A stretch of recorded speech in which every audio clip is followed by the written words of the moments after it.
अस्सलाम वालेकुम रहमतुल्लाहि व बरकातुहू। आप देख रहे हैं मेरा यूट्यूब चैनल और मैं हूं गुलाम नबी मद्दी। नाज़रीन किराम, पिछले 5 महीनों से पाकिस्तान के अंदर तबाही जारी है, बिलखुसूस मईशत की तबाही जारी है और मईशत का दिवालिया निकल चुका है। मौजूदा हुकूमत है, जिसे इम्पोर्टेड हुकूमत भी कहा जाता है, ये पिछले 5 महीनों से अवाम पर जुल्म तो कर ही रही है, अवाम को अंधेरों में भी रखा जा रहा है और अवाम को सच नहीं बताया जा रहा और अवाम के ऊपर महंगाई के पहाड़ तोड़ दिए गए हैं। इतना जुल्म इससे पहले कभी नहीं हुआ जो इस हुकूमत के अंदर हो चुका है।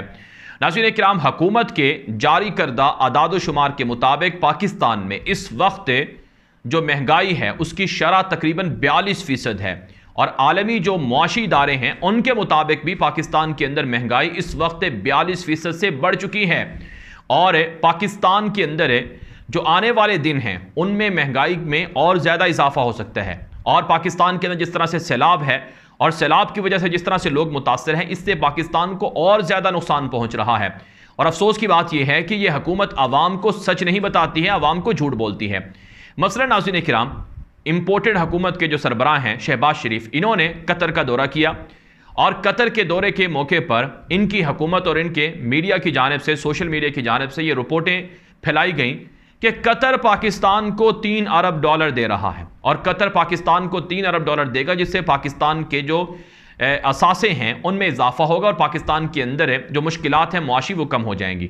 लेकिन आज नाज़रीन किराम, एक्सप्रेस ट्रिब्यून की रिपोर्ट छपी है जिसमें बताया गया है कि कतर पाकिस्तान को $1 भी कैश में नहीं दे रहा है, कतर पाकिस्तान को $1 भी नहीं दे रहा है और कतर ने पाकिस्तान को $2 अरब की सरमायाकारी की ऑफर की है। $3 अरब नहीं बल्कि $2 अरब की सरमायाकारी की ऑफर की है और उसमें भी कहा है कि पाकिस्तान के जो अहम असासे हैं वो हम खरीदना चाहते हैं और पाकिस्तान के जो LNG प्लांट हैं वो हम खरीदना चाहते हैं। और रिपोर्ट में यह बताया गया है, एक्सप्रेस ट्रिब्यून की रिपोर्ट है कि 2 LNG जो प्लांट हैं वो कतर को बगैर किसी टेंडर के, बगैर किसी जो मामलात होते हैं उनको किए बगैर ही ये कतर के हवाले किए जा रहे हैं, औने पौने दामों बेचे जा रहे हैं। और इसके अलावा ये भी रिपोर्ट में बताया गया है कि पाकिस्तान के अहम असासों में जो PIA है, पाकिस्तान की एयरलाइन, पाकिस्तान इंटरनेशनल एयरलाइन, उसको भी उसके हिस्से या उसके शेयर्स वो कतर को बेचे जा रहे हैं। और इस हवाले से एक रिपोर्ट के मुताबिक अप्रैल से लेकर जून तक अब तक जो PIA को खसारा हुआ है इस हुकूमत के आने के बाद वो तकरीबन 28 अरब रुपए का खसारा हो चुका है, 28.25 अरब रुपए का। जी हाँ, PIA को 28.25 अरब रुपए का खसारा इस हुकूमत के आने के बाद हो चुका है।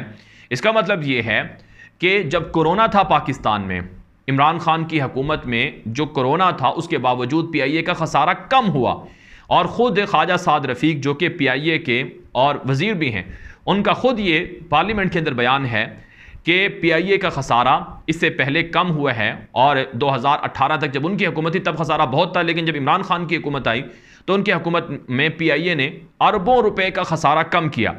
अब नाज़रीन किराम, इदारों को तबाह कर दो, इदारों को खसारे में धकेल दो और फिर इदारों को औने पौने दामों बेच दो, ये पॉलिसी और ये निजकारी की इनकी जो पॉलिसियाँ हैं ये चल रही हैं।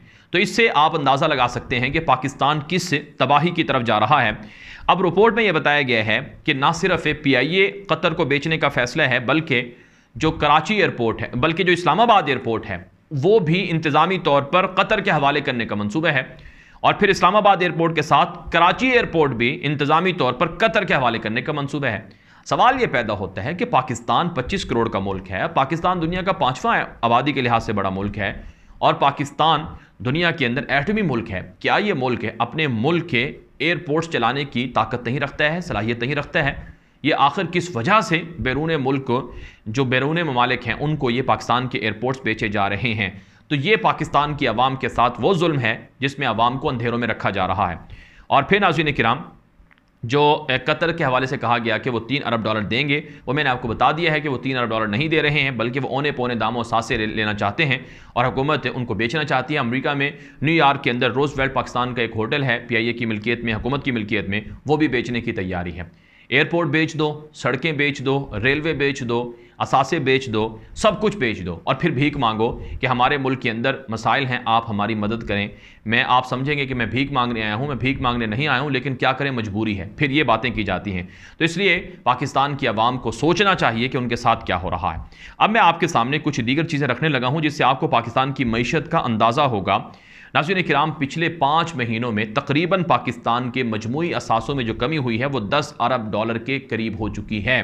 इस वक्त पाकिस्तान के जो असासे हैं वो नाज़रीन किराम हर हफ्ते उनमें 15 करोड़ 20 करोड़ डॉलर की कमी हो रही है और 7 अरब डॉलर से नीचे पाकिस्तान के असासे आ चुके हैं। इससे आप अंदाज़ा लगा सकते हैं कि क्या तबाही हो रही है।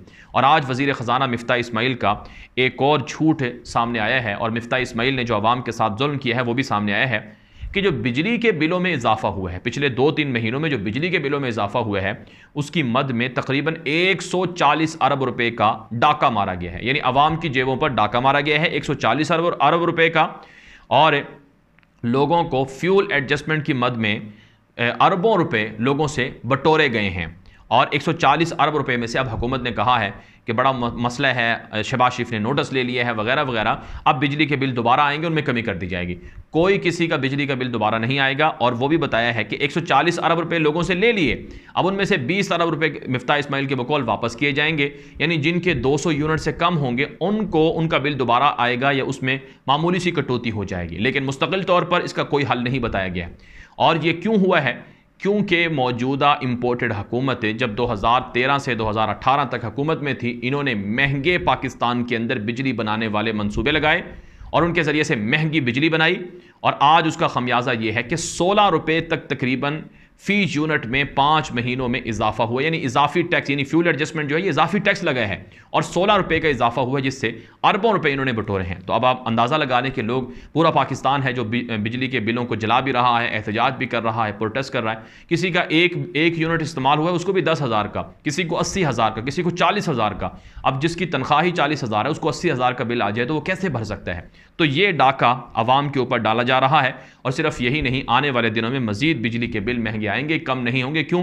अगर ये बिजली आवाम को नहीं देते हैं तो लोड शेडिंग होती है, बदनामी होती है। अगर बिजली देते हैं तो वो महंगी बनानी पड़ती है। तो इसलिए आवाम के ऊपर अब पिसने के सिवा कोई ऑप्शन इन्होंने नहीं छोड़ा है।